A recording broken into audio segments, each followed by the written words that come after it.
where dream fights come to life.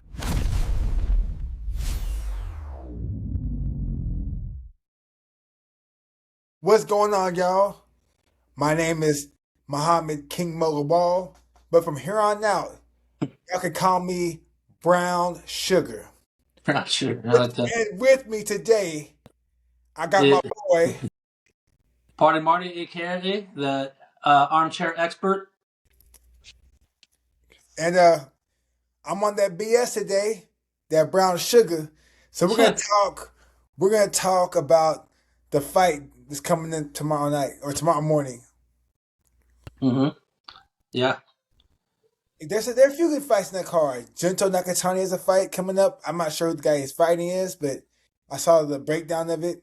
But more than anything, I am more interested in the Naoya Inoue Picasso fight. Yeah. Let's go deeper into that because we spoke on it, a few days ago, or maybe it was a week ago. But Yeah. let's About go 3 or 4 deeper on days that. ago. Let's go deeper on that. You know what I'm saying for this episode. Yeah. Picasso's a bigger dude. He's got the size advantage on anyway. So they had the face off yesterday. You can see he's got a good few inches on him. Bigger dude. Picasso, this is the biggest fight of his career. He's never fought anybody like Inoue before. Inoue's been on the stage, many a time. So that's the question. Is Picasso mentally ready for this type of fight? And I mean, being on this type of stage can give people a little bit of nerves. You know more than I do. And when it comes to that, especially fighting for a championship title against, arguably the number one guy in the sport, all eyes are on him. I mean, it's going to be, you know, almost everybody minus the West Coast is going to be up watching this fight. I mean, unless you're a hardcore fan, I'll be up. It's going to be about 6 o'clock my time. So there's going to be a lot of fans watching this fight. All eyes on him. Picasso is going to bring an undefeated record. He's like I said, a big, lengthy guy. He's got that Mexican warrior spirit. He likes to go to war.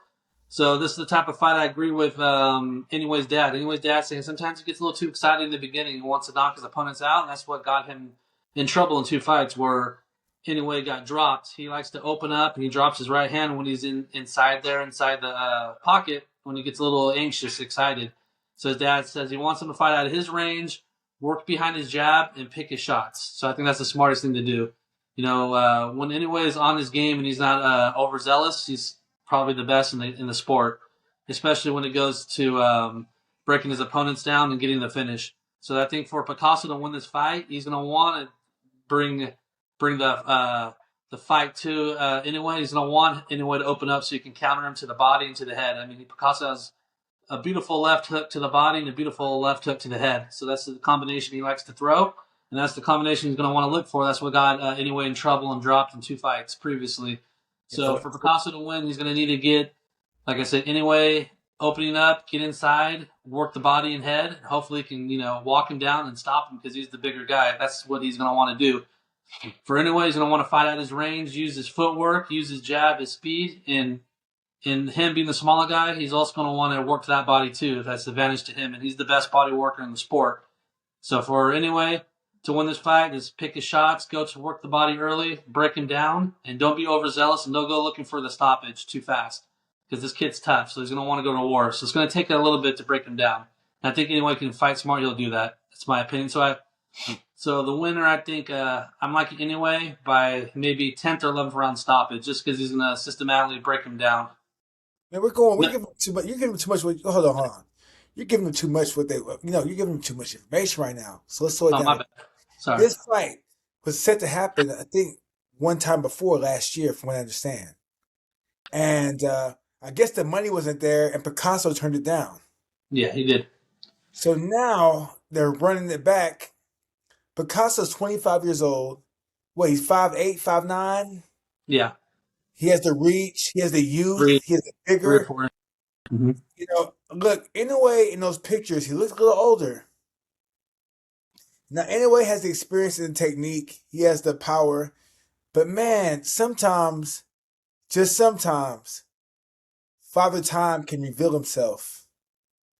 And, how old is Inoue now? 32? 33? 32. Yeah, for the weight class, that's kind of Yeah. getting old, Yeah. It's going to be interesting to see because they're fighting in Japan. They both Junto Nakatani as well as Inoue both want to make a statement in this fight, and I'm not sure. I know that Inoue's last fight, he said he wanted to win by decision. He said he wanted to fight smart, win by decision, and I'm pretty sure this fight he might be more composed as well. But if he's too composed, I think that it might sway the Japanese public's perception on who the man is. Because you know how Nakatani's gonna come, Mm-hmm. and I don't know. I just feel like this fight is gonna be a fight to kind of set the tone for the matchup between Inoue and Nakatani. Am I So wrong on that?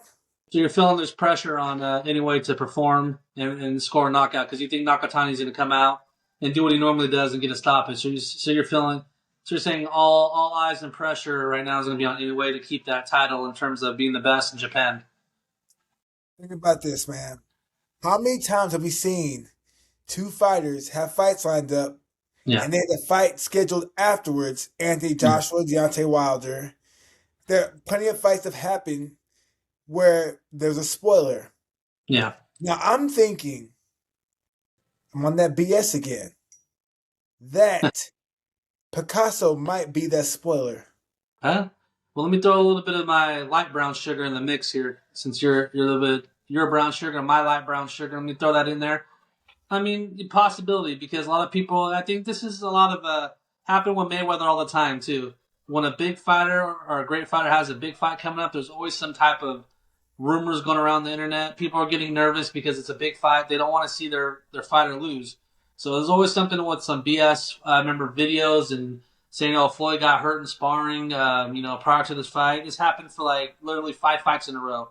So a lot of it is this clickbait. So I see a lot of people on the internet saying, "Oh man." Anyway, we just tweeted something out saying that because this is his fourth fight this year. He's only done this twice, where he's fought 4 times in a year. He's saying, "Oh man," he's complaining about like soreness during training. I'm like, bro, you're a fighter, you know that. That's common. No one's going to be healthy coming into this fight. So I'm not buying into that. I think there's a lot of hype, like you said. People want to get over this hurdle because they want that big fight because it's potentially the biggest fight in Japanese boxing history or Japanese combat sports history. I can't think of a bigger fight, even in Pride and all that, where two Japanese guys in their prime right now with this type of hype are about to fight. So I think this is jitters. People, like you're saying, want to get over that hurdle. So Picasso has the potential, but I think it's going to bring the best out anyway. I don't think anyone's ready to slow down just yet. The only thing I can think of MMA wise that came close was Aoki versus Hirota when they Yeah, had the Sengoku versus the Dream. true. But I don't know. I think that Picasso, there's not much pressure on him.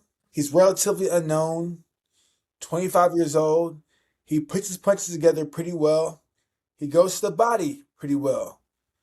And I think that he has nothing to lose for this. And I think, like I said, I think that this fight could be closer than what it seems. You never had any mental issues in terms of like severe anxiety before a big fight like this? I mean, even before you won the Strike Force light heavyweight title, there's no super nerves or anything, knowing that you're the main event, you have all these eyes on you, like the biggest fight of your career. There's no pressure. No, because in the Strike Force, the pressure was on Musasi. Remember? He was a Yeah, champion. Everyone says but they killed but still, coming out as a challenger, I mean, everybody's different, I guess. For you're saying it didn't bother you. I'm saying him. some might bother them. I hear people always saying it too that being in this stage, first time in your career, where to someone else who's been there before, that's going to be an advantage for the champion who's been there before. It could be due to experience, but here's the thing.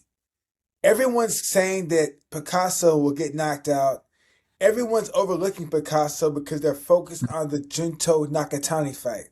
Right. So if you think about that, what pressure does Nakatani, I mean, not Nakatani, what pressure does Picasso really have to carry when everyone's overlooking him and everybody's focused on the Inoue Nakatani fight? So remember, you said that fight itself could be the greatest fight in Japanese combat sports history. So If you're Picasso, you're sitting there like everybody's overlooking me. Everyone thinks that I'm just a stepping stone to help Inoue look sharp and prepare for the Nakatani fight. Because remember, I'm tall, Nakatani's tall.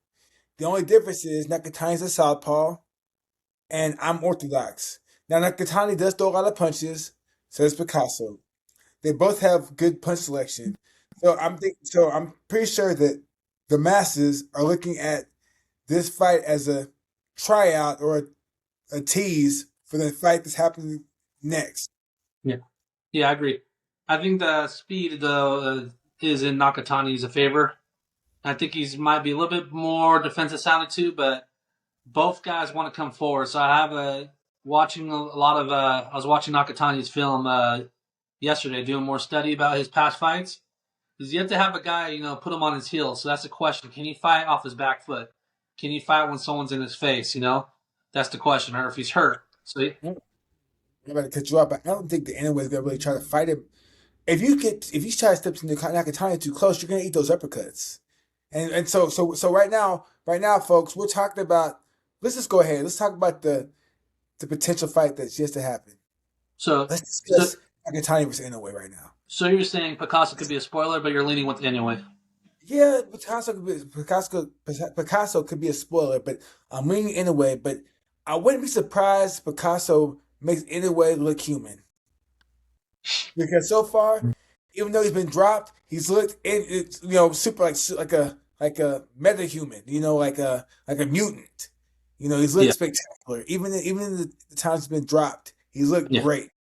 And yeah, I think that Picasso, being the young Mexican warrior trying to prove himself, that's undefeated, taller, he has the dimensions to give him issues, as well as a volume. I think that he's gonna come with a little extra vigor. yeah. I agree, and I agree with the age thing too, because Lomachenko started slowing down.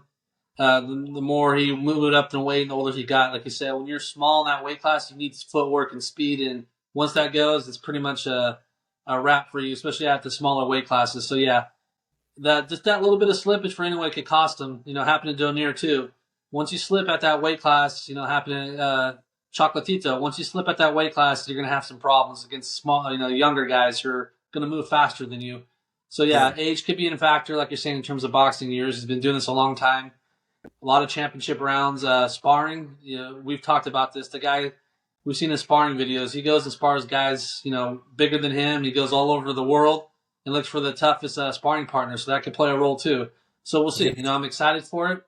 But if he listens to his dad and fights intelligently and doesn't look for the knockout, I think he could look like he did against, his debut at 122 against Stephen Fulton. I mean, he systematically beat down Cool Boy and didn't lose a round. I don't even think he lost a minute in that fight. To be honest, Yeah, honest but with you, don't forget, Cool Boy and Picasso are kind of different. I'm talking about in Picasso, terms of I'm talking about in terms of fighting intelligently, fighting at your distance and patience, and well, picking your time. remember this though. It takes two to make that agreement happen. Yeah, Well, Picasso's like, you know what? I'm gonna go out on my shield. Let me take this fight to him. yeah, Then the range and all that. I can see Picasso making this a dogfight. And I think if I'm Picasso and I'm flying to Tokyo, Japan, yeah. are they fighting in Tokyo Dome or Saitama Arena, one of them places? If I'm going there, I'm taking the fight to this guy. And we're gonna find out by the second round. Like you said, he's gonna come forward, and he knows if he's gonna come forward, he's gonna get hit. He's gonna get in that in his wheelhouse. He's gonna get countered by Inoue to the head and body. So we'll see by the second round. Usually, you can tell by their opponent's facial expressions around the second, third round, their body language, if they're going to be able to stay in this fight, and then they're going to keep coming. So we'll learn by the second, third round if Picasso's there to fight or he's just there as another punching bag. That's my Well, opinion. I think when you're 25-0 and you're brought in and people are overlooking you, there's no way you're gonna be brought in as a punching bag. You're coming. I haven't seen many Mexicans come in and pack it up, No, especially at 25 years old, with the yeah, chance to be a legend and a chance to be the spoiler yeah, for a legendary fight. This fight right here, everything I'm seeing the recipe for an upset. In a way, you know, looking to fight Nakatani, fights in Tokyo, the guy's undefeated. Everyone's overlooking the younger man. In a way, sparring, you've seen it. We've seen it. He spars hard, Yeah, uh, and he goes hard. So I mean, can you sustain that throughout your career, being a smaller guy yeah, and acting as a boxer? yeah. I've told you when this fight was even before it was announced and they're hyping the Nakatani anyway fight up. I was saying, yeah, I admit it. I'm a anyway nut hugger, but I've admitted to I understand. I'm not ignorant. I understand that sparring hard, the older you get in terms of boxing, age and all that, all has a factor in this fight. So yeah, I'm not as nervous in this fight as I'm going to be for the Nakatani fight. So with that said, talking about Nakatani versus Inoue that's supposed to happen, May next year? Yeah, In hold on, I mean to cut you off, Good. but you said that. Remember earlier, you were kind of dismissive of Nakatani earlier. In Remember? what way? Yeah, versus him when he fought Inoue, you're like, no way. But I'm Uh, telling you this: you watch him now. He has some skills. He's pretty tricky. He can run you into some shots. Watch Maloney when he fought Andrew Maloney. Granted, Andrew Maloney is not Inoue, but he's shown that he can run you into shots. He's shown power with both hands. He's fucking tall. He has a good timing. He has good punch placement and great punch selection. So this fight is gonna be closer than what people think. no, yeah. No, I agree. I think Nakatani's a very dangerous fighter. In Inoue, if he's not on his P's and Q's this fight, like he was when he got dropped in his two fights, getting dropped by Nakatani is a little bit different. Or getting hit by Nakatani, that might be the end of the night for him if he gets caught like he did in those two fights. I mean, I don't want to feel like it, but I'm sure closer to the fight, I'm gonna start getting those Roy Jones Tarver feelings. Big southpaw versus Superman. You know, Roy Jones was Superman when he fought at the time when he fought Tarver, who's an unknown southpaw. Big, strong. So that I got a question for you. yeah. What's your excuse gonna be when Inoue loses? What's your excuse tonight? What's your excuses tonight? Because Yeah. think about this. You're right. Southpaw is orthodox, long and rangy, powerful left hand. Inoue is very athletic, like Roy. Like I mean, and Nakatani's workman, like Tarver. Yeah. I mean, and he's rangy and he can punch. He's a monster left hand. Are we looking at a future? Is this foreshadowing to an upset? These things happen. I get these type of nerves, man. Every time a fighter I like, I always get this thoughts going through my head, like these what ifs, because I've experienced it enough in my life where I'm I'm I'm I'm ready for another upset. Like my body's like, if it's gonna happen, it's gonna happen. Unfortunately, because I've dealt with enough heartache and pain throughout my being a couch expert and watching all my fighters lose. Except for Floyd, obviously, he never lost, but still, I still always got nervous for his fights too. So with that being said, yeah, this could be foreshadowing. I'm getting those feelings, Anyways, getting up there, he just admitted that he doesn't see himself having a long time left in the sport. So you start seeing these tweets, and you start hearing these interviews and what he's saying and all that. And you start thinking, dang, is he already thinking retirement? That's dangerous. Is he already looking his way out after the Nakatani fight? That's dangerous. So Well, all that. look, the thing is, like, if you think about this, he beats Nakatani. Then what's next? What? Bam, or he's gonna go up? Because look, Yeah. everyone now, Bam Rodriguez might be smaller, but he does pose some issues there with his angles and his movement. Now, I'm not sure if he can handle the punching power of Inoue, but at the same time, he's younger than Inoue.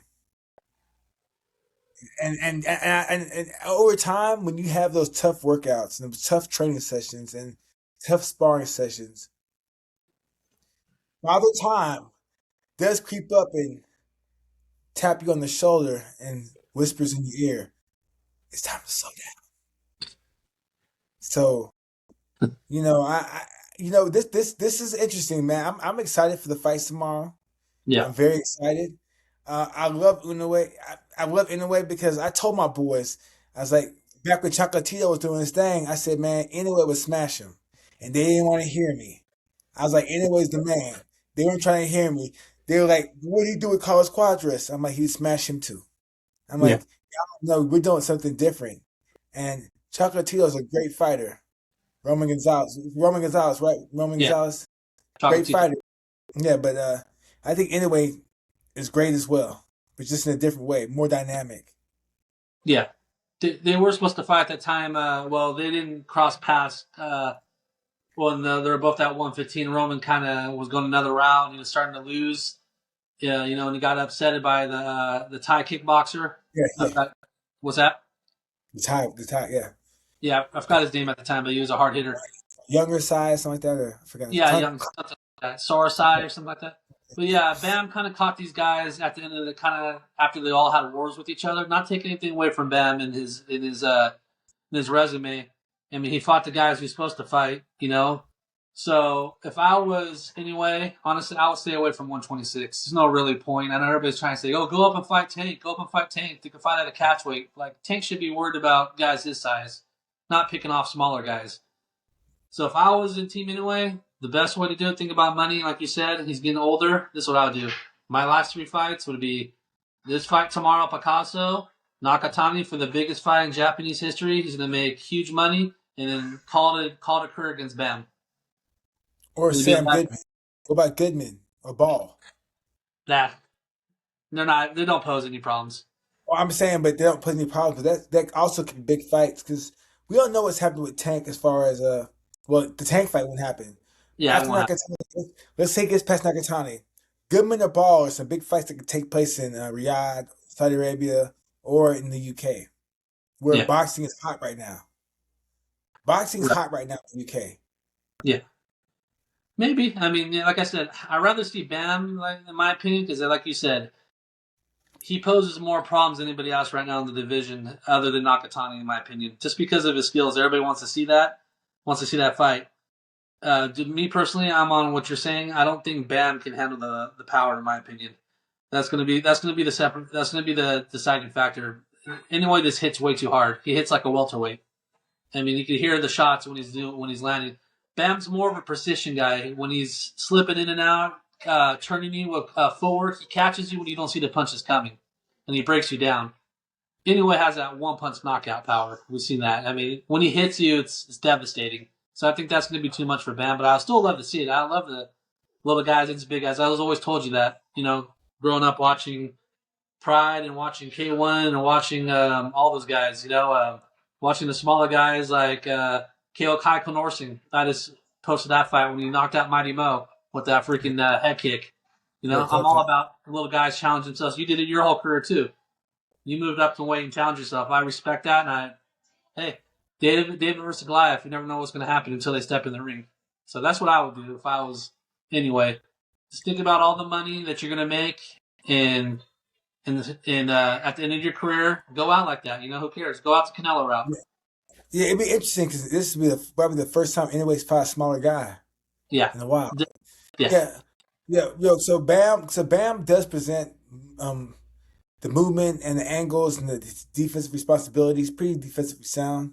yeah. But that was now I think with him following the trend of being a smaller guy, him being Nick Ball or Goodman would be better. Just because David he's been David his whole career. So Yeah, why turn around and be Goliath for one versus a guy that's I think that'd be better for him personally. Now the fight with Bam would make big money, yeah. and he could take that, and then from there if he wins, go fight Nick Ball. Go fight Well, Ball, and if he stops Ball, which I can see him doing, then guess what? He can go ahead and retire. First ballot Hall of Famer already. yeah. So you're saying you want him to have one fight at 126 and call it a career? Yeah, yeah. Unless he goes out there and looks stellar, because you just never know. Like some guys look better as they go up in weight. Didn't look that bad. Yeah, He fought Canelo, and granted, he fought Canelo at the right time, but he looked good. He looked like the weight suited him. You know. yeah. he just I was asked a question too about moving up. He said his body's not ready yet, so he knows his body more than anybody else. So we'll see what happens. So I like that idea. Fight Picasso, then you got Nakatani, Bam at 122, then move up to 126 and call it a career. Maybe one or two fights there. So we'll see. Let's touch on a fighter that need Jermaine Ortiz. Yeah, Because I went back and watched Jermaine Ortiz with Lomachenko, and that was a closer fight than 115 113. It could have been a draw. Honestly, it's close because they both going to get shots. Um, Jermaine's good now, but we seen Jermaine. He's fighting Keyshawn Davis next. yeah. What do you think about that fight? Yeah, he's one of those guys. Jermaine's one of those guys that's going to make. He's just huge for the weight class. He looked like he could be fighting at 147. To be honest with you, he's huge. But this one's going to be at 140, correct? Yeah, 140. So it's Keyshawn's debut at 140, if I'm correct. I He believe so. looked good his last fight. So you're saying that you think Keyshawn should win relatively easy. I think this would be a tough fight. I think Ortiz makes anybody look tough. I mean, look what he did against Tiafumo. And like you said, I agree. Yeah, Tiafumo was a really tough fight. A lot of people thought he edged that one out. I thought he Honestly, won. I thought he won. yeah, I did. I did too. Yeah, he gave Lomachenko a lot of problems. I think that had a lot to do with the weight too. But yeah, definitely. But my issue with the Keyshawn, I think Keyshawn moves well. Keyshawn's big too. And I think Big Keyshawn might be able to match him for speed Yeah, and in range. I think Keyshawn might have the range on him. And Keyshawn does have that power. You yeah, know, so Keyshawn's one of my favorite guys to watch right now. Even is though he he? retired for a little bit, I love Keyshawn, the businessman. I met him in Vegas, and I was actually like, I don't like when I meet when I meet MMA fighters, I'm like, okay, it's cool. But when I meet boxers, I like it's just his different. Yeah, I always wanted to box growing up, and I love boxing, and I never got a chance to do that. All I could do is spar, but when I meet boxers doing things I want to do in that sport, I respect them for it. It's just a different type of boxing, combat sports in general. It's a tough way to make money, but boxing is my first love. But now bare knuckle is getting up there, about to surpass boxing. I'm fighting to hold my love for bare knuckle back. yeah. Yeah, I don't get to have the opportunity to watch it as much as you do, but I love bare knuckle too. When I do have an opportunity to watch it, I think I like all type of combat sports. I just like the violence. It's not just the violence. People say it's all violence. It's more than violence. Like you, it's like poetry to me. It's the sweet science. Just to be able to you know what I fell in love a fight I love to watch too over and over is Rigondeaux versus Donier. I don't know if you remember watching that fight. Yeah. Hmm. The scene Rigondeaux was literally toe to toe. His foot was on Donner's foot, and him just able to slip the punches he did and counter the way he did. It's beautiful to me. It's like watching, a master class, a painter just painting it on his canvas, watching a sweet science like that. So that's what I love about it. It's more than just the violence, and people get turned off by it. It's the thinking process, able to stand someone, 2 feet away from you, able to make them miss and counter, and the chess matches too. That's what I love about it. That's what I see. I'm deeper. I'm a deeper thinker, and I appreciate guys like Mayweather, Ward, and Hopkins. All these guys, I think they're boring. They're perfectionists. What they do over and over. It takes, as you know, takes a lot of training for you to be a specialist at wrestling like you were. Took hours and hours of training and perfection to do what you guys did in your craft, and I respect that. So yeah, I'm excited about the sport going forward. You brought more motivation by doing this with me, so you're bringing my love back for boxing. I've been a little disappointed, so we'll see what goes on, what happens tomorrow, and then moving forward. And hopefully these guys start answering my some of these boxers stop ducking me. I'm trying to get them on our show so we can interview them. 2026, I feel like 2025 was a kind of a down year for boxing, but I believe 2026 will be an up year. Let's see what happens with Zuffa Boxing. I know people are kind of like looking at that promotional company side-eyed, but hopefully, I don't care if they have C-level fighters or B-level fighters, because back when I was coming up, we had USA Fights on USA, the network. Like, was it Friday night fights, Tuesday night fights? Yeah, Tuesday night fights. I loved watching that. ESPN too. So as long as I'm seeing people get punched, slip punches, roll punches, block punches, and land shots, I'm Right. happy. Yeah. And we briefly talked about that because you said Sean had mentioned that. That was the big thing going around. Sean calling out Dana, Sean calling out Turkey and all that. I know it's big headlines going on. And, he has every right to question their motive and what they're trying to do, especially, change the Ali Act and all that. So, yeah, I agree. We touched a little bit on it. In order for boxing to continue to thrive, these promoters need to work together and get on a network. Without a network, boxing's not going to do anything. We know that. Or wherever it's a streaming service now or whatever. I mean, we grew up watching Showtime boxing, HBO boxing. Boxing was on ABC back in the day, so they need a network. They need a home affiliate in order for them to continue to succeed, or Dana and Turkey's just going to run it, like that's my opinion. So, All right, well, we'll stop there. But first of all, before we get off, shout out to Sean Sattel. I enjoy his YouTube channel, and I enjoy hearing him speak on boxing and not boxing wave. Anyone that's out there, Dante's boxing, I watch it all because I don't know everything. We don't know everything, but it's good to hear other points of views. yeah, absolutely. I did a podcast years ago with Sean. I'll see if he wants to come, with us and come on the show and talk too. I always like talking to Sean. I've known him for a long time. Like I said, I've known each other for years in terms of being on the internet, and we talked boxing for a long time. I'd love to have him on here, and talk too. I seen him grow. I remember when he was just barely breaking into the business, and look at him now. He's doing big things. So I'd love to have him on the show. And any other boxer or MMA fighter that comments on your posts or whatever, have him come on the show. I'd love to have him. Yeah, and also check out my Instagram. I got the mythical matchups that I've been doing. It's fun. Clarissa Shields commented on a post. I think that she would be Ann Wolf. No. Just because, the reason why I say that is because tactics and technique. You can be a dog all you want, but if you don't have the tactics, technique, and experience, I think that Ann Wolf's a dog. Don't get me wrong, but so is Clarissa. Now Ann Wolf had that power. Clarissa has the technique and the finesse, and she just knows a little more about boxing. But if Ann Wolf had the time, if Ann Wolf grew up boxing like Clarissa, she would be the prototype of boxing, right? The prototype we talking about right now. She'd be the like Lucia Riker, but American version of Lucia Riker right now with the knockout power. Like, yeah, I commend her. I'm a big fan of her. I watched her fight versus Valerie Mafood. I watch women's boxing, so I watch it all. So like Valerie beat her, and I believe she defeated her in the rematch. But Valerie Mafood was a tough one too with the blue hair. You see the highlights. So Look, like I made on the post, I don't know.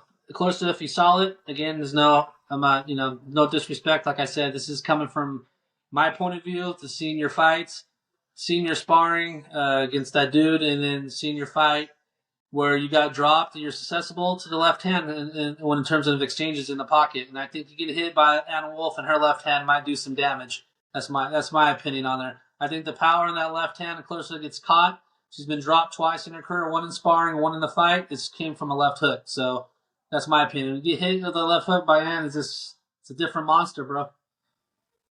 She's just a different monster. Again, no all right, disrespect. Come on our ladies, show. all right, y'all. Well, you had it here, the Mythical Matchup Show. You know what I'm saying? BS, Brown Sugar, and Party Marty. AKA Leave Light it Sugar. out. What's Light up? Sugars. Don't forget that. Wax Sugar. Light Sugar. Light sugar. Okay. Brown sugar and light sugar. You know There how you it go. goes.